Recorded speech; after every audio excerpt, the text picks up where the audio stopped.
Obsesi saya terbesar atau cita-cita saya terbesar memang setiap ngaji saya ingin orang mukmin semuanya itu bahagia. Dengan bahagia itu mereka tidak neko-neko ingin mencari kebahagiaan lewat jalur apa maksiat.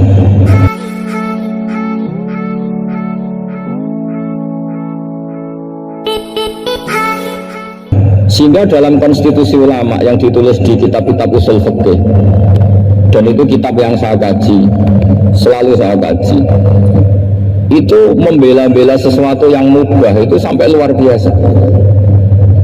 Karena melihat mubah itu, misalnya Anda tidur itu berstatus mubah, Anda bermain catur berstatus mubah, Anda rileks sama teman jagungan semalam dengan teman rektor atau dosen atau yayasan, itu melihatnya bukan mubah tapi tarkul maksiyah. Misalnya saya semalaman asik musyawarah itu jagungan malam sama Habibullah Al-Munawwar, itu Allah ngitungnya bukan wah ini jagungan kalau ngidul tidak penting tuh, enggak. Malam itu tidak ke dugem, tidak ke tempat maksiat. Sehingga ada ulama yang mengatakan mubah itu enggak ada. Saya ulang lagi, mubah itu tidak ada. Kan umumnya ulama bagikan wajib, ya kan, haram gitu. Terus diantaranya mubah, sunat, makruh. Ada ulama yang mengatakan mubah itu tidak ada.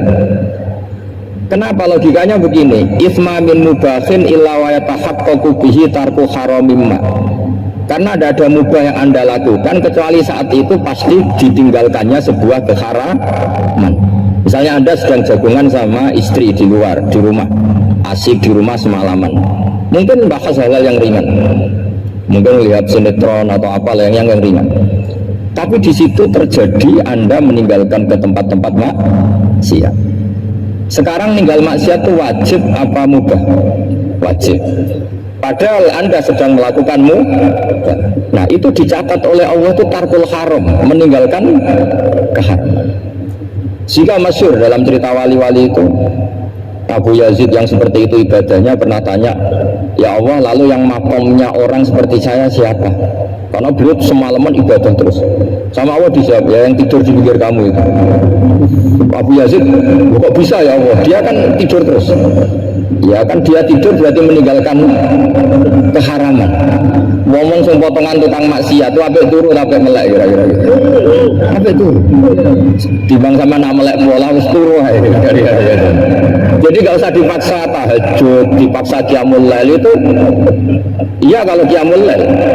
Kalau dapat informasi, kesini ikut saya, terus katut kan repot. Jadi perlawanan terhadap maksiat itu sebetulnya gampang dalam Islam, karena tadi nggak ada sesuatu yang mudah kecuali saat dilakukan berakibat meninggalkan keharaman. Mudah sekali. Jika banyak orang jadi wali itu karena melakukan mudah. Itu ada orang jadi wali itu karena sering makan. Ya makan biasa itu. Karena ketika makan, ya Allah, betapa doifnya saya. Katanya saya presiden, katanya saya rektor, saya kiai. Ternyata kalau nggak makan tuh lemes. Apa hebatnya makhluk yang bergantung makhluk yang lain, yaitu makanan. Nah karena seperti itu terus dia al-laja'illallah, terus dia sungkeman dengan Allah. Betapa lemahnya saya. Sebab itu ketika Quran mengkritik dan dengan tanda kutip kemungkinan Tuhannya Isa bin Maryam, itu ngeritiknya sederhana Quran itu. Mal masih ibnu Maryam illa rasul qad khalas min qablihi rusul wa ummuhu siddiqah kana yaqulanit ta'am. Isa itu tidak Tuhan, wong dia makan. Kamu kebayang nggak misalnya punya Tuhan, tadi Tuhan mampir ke rumah saya, dia lemes, setelah tak kasih makan sehat lagi, itu kan nggak kebayang. Tapi Tuhan marung di rumah saya, lemes, tak gratisin, kayaknya ada punya uang gitu. Setelah makan, wah gairah lagi. Kebayang nggak punya Tuhan seperti itu. Sehingga Quran kalau baca sederhana, karena yaqulanit ta'am. Sehingga wali-wali itu kalau makan itu sadar lemahnya dirinya, betapa dirinya tergantung makanan. Sesuatu yang tergantung itu artinya tidak hebat, tidak Tuhan. Jadi untuk menjadi wali, untuk menjadi dapat ridhonya Allah itu sebenarnya sederhana. Termasuk ada cara jadi wali yang agak kacau, tapi ini ya benar, asal niatnya benar. Itu Nabi Ayub, itu kan seorang nabi, pernah diuji Allah. Ini ada di Sahih Bukhari. Nanti kamu tanya hadisnya sahih enggak? Ini ada di Sahih Bukhari. Kadang orang kota itu aneh, enggak ahli hadis tapi tanya sahih enggak?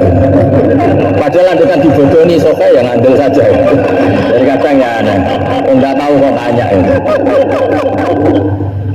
Itu Nabi Ayub itu sudah kaya, pas itu sudah kaya, bukan cerita yang masih miskin, memang sudah kaya. Beliau di kamar dihinggapin satu belalang dari emas. Setelah belalang itu dikejar, ternyata yang jenis itu banyak, semuanya dari emas. Ngambil sana sini, ini yang kesak ini dipenuhi, saku ini dipenuhi, sampai semuanya. Bersama Allah digojlok, kamu itu nabi saya, kenapa kamu mengumpulkan harta sebanyak itu? Kamu itu nabi saya kok rakus? Jawabannya Nabi Ayub unik, ya Allah, siapa yang bisa kenyang dari rahmatmu? Ya, jadi kalau kamu punya uang 1 miliar, ingin 1 miliar 100, ingin 1 miliar 200, itu cara ngitung bukan uang. Ya Allah, siapa yang bisa kenyang dari rahmatmu? Karena rahmat Allah tidak terbatas. Sudah Gusti, tenang saja, meskipun saya gini, rahmat Anda tidak akan habis. Sehingga waroi ada ilmunya, tomak juga ada ilmu, termasuk ragus itu juga ada ilmunya.